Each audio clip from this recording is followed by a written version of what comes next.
3日之內，霍啟剛、郭晶晶由南方嘅體育場合轉場去到哈爾濱，坐喺世界旅遊經濟論壇開幕禮嘅第一排。台上主持係何超瓊，台下有聯合國世界旅遊組織、各地政府代表同企業代表。場內仲見到謝霆鋒、鄭志剛嗰啲身影。呢場論壇唔係普通會議，係一次將城市流量、冰雪產業、港澳平台、內容品牌、投資項目全部擺落同一套議程，一齊對接嘅大場面。本來係澳門每年一度嘅重頭戲，今次第一次走出澳門，揀咗哈爾濱做落腳點。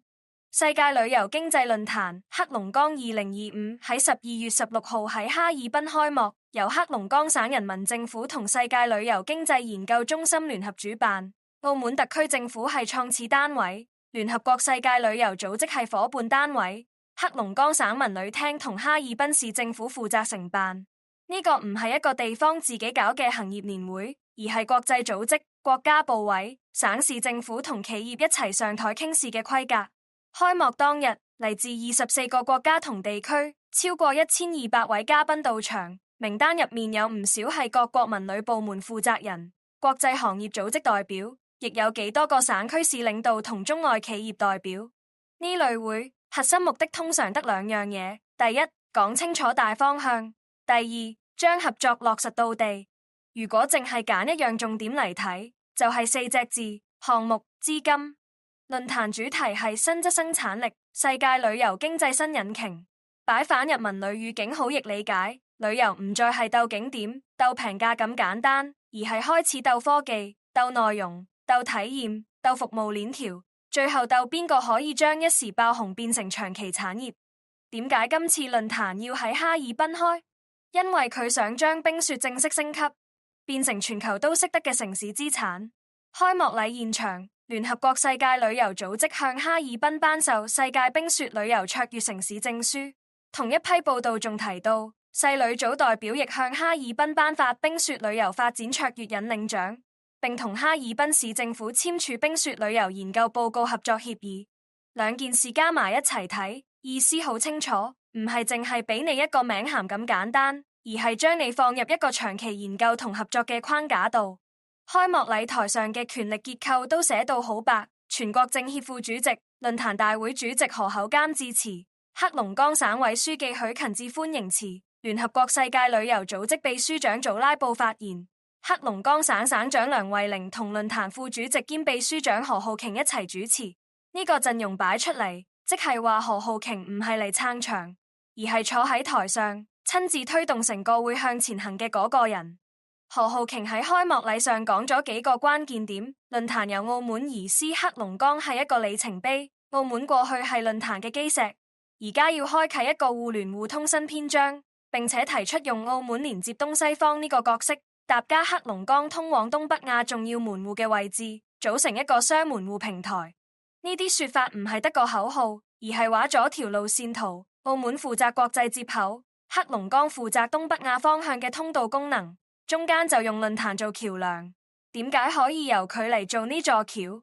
因為呢個論壇本身就係澳門過去10幾年打造出嚟嘅一張國際文旅名片。論壇喺2012年喺澳門創辦，到而家已經搞咗10屆，累計吸引超過90個國家和地區14000位與會者，並且同多個國家、好多個中國主賓省市合作，一齊推廣文旅品牌。換句話講，何浩瓊手上攞住嘅係一個可以持續運作嘅平台，唔係一次過用完就冇嘅活動資源。而家鏡頭兜返去霍啟剛、郭晶晶，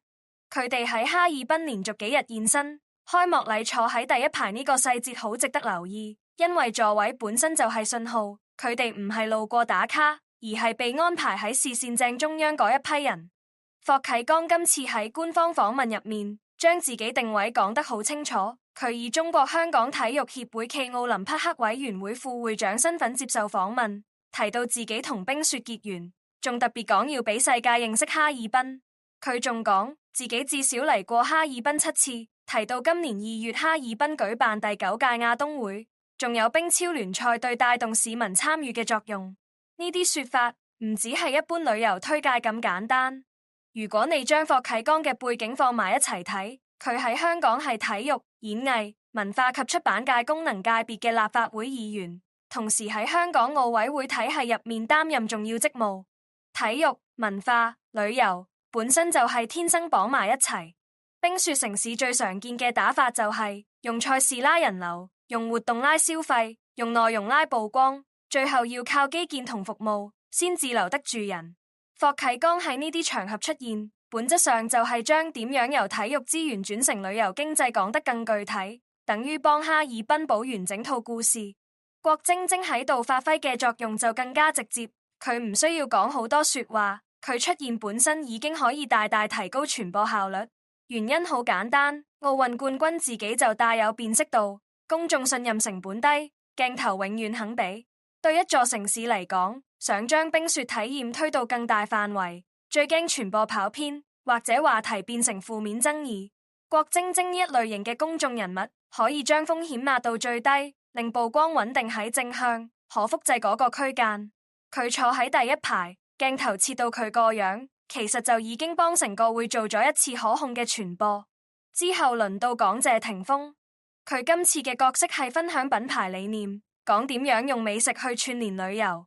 喺論壇公開內容入面都寫得好清楚。今次特登設咗一個風味對話特別訪談環節，謝霆鋒以風味創辦人身份上台，主題就係美食點樣賦能文旅消費。謝霆鋒喺對話入面有3點講得幾到肉。第一，佢解釋跨界嘅起點係真係要中意先行得耐，可以堅持落去嘅原因係熱愛。第二，佢話唔同領域底層邏輯好多時係相通，好似食品行業嘅流程同音樂創作其實都有共通位。第三，佢提到文旅創新一定要擁抱科技，但又唔可以丟低人與人之間真實嘅互動。呢幾句擺喺哈爾濱度聽係好對題，因為哈爾濱近年爆紅，好大一部分就係靠現場體驗同人情味。如果你要將呢種感覺變成一個城市產品，就一定要將體驗標準化、服務系統化，同時又唔可以整到好似工廠流水線咁冷冰冰。更關鍵係謝霆鋒同何浩瓊並唔係今次先偶然同框。喺11月27號，美高梅中國曾經出過新聞稿，好清楚寫明美高梅同風味控股以美斯風味搖滾美食節名義捐出500萬港元，支援香港大埔宏福苑大火受災居民嘅緊急援助同社區重建。呢條資訊嘅意義喺邊？就係將兩條線綁埋，何浩瓊掌握平台同資源調度，謝霆鋒掌握內容同品牌觸達，佢哋已經有一齊對外巷動嘅紀錄。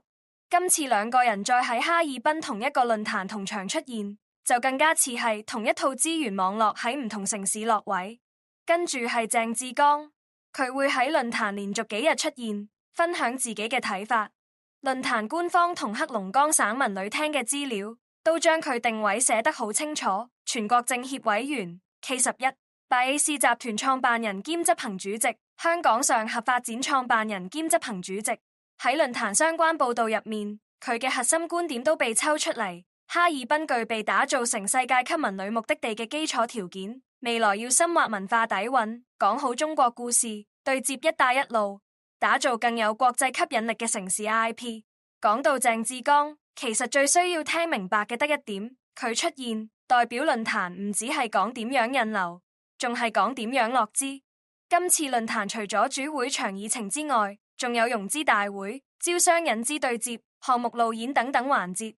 報道裏面特登點名哈爾濱冰雪大世界、亞布力等單位同地區代表喺路演環節發出合作邀請。呢啲信號都指向同一樣嘢，哈爾濱要嘅唔係一轉遊客，而係成條產業鏈、項目開發、商業營運、內容傳播、入境服務、4季產品組合。鄭志剛呢類角色更似係資本端可以真正落地嘅接口。如果將呢5個人放喺同一張圖度，你就好易睇到各自嘅分工。何浩瓊負責平台同國際接口，霍啟剛負責體育同公共事務嘅說法同連結，郭晶晶負責穩定傳播同公眾信任，謝霆鋒負責將內容 IP 轉成消費場景，鄭志剛負責投資同項目模式。5條線拼埋一齊，啱啱就對應論壇提出嘅幾個方向：文化賦能、產業創新、投資引領、跨境協作。仲有2點關鍵信息值得記低。第一，聯合國世界旅遊組織秘書長祖拉布喺開幕禮上清楚講明，論壇首次走出澳門，而哈爾濱係呢段新旅程嘅起點。佢亦強調細旅組會繼續同論壇、同中國、同各個成員國合作，令旅遊業成為推動繁榮、可持續發展同文化連結嘅重要力量。呢種講法喺國際組織語境入面份量唔輕，意思係哈爾濱被視為一個可以展示轉型實踐嘅樣本。第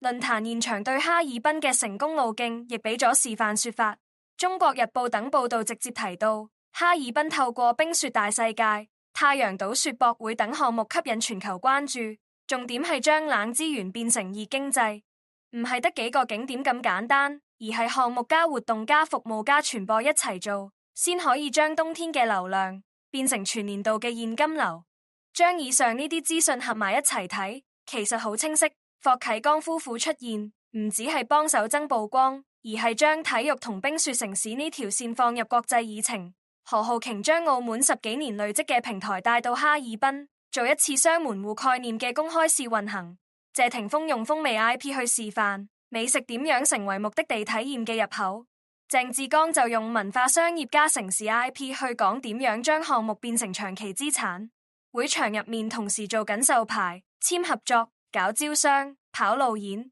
講到明呢場論壇唔係講完就散，目標係盡快令合作真正喐得起。咁樣再回頭睇呢班港澳頂流喺哈爾濱同框，其實背後係論壇平台加城市產業加內容品牌加投資項目一齊啟動，唔只係表面上嘅同台亮相。最後都想問下你點睇今次哈爾濱將何浩瓊、霍啟剛夫婦、謝霆鋒、鄭志剛呢啲名字一次過擺入同一套議程，歡迎喺留言區講下你嘅睇法，亦都記得順手俾個讚、訂閱同分享，我哋下期再見。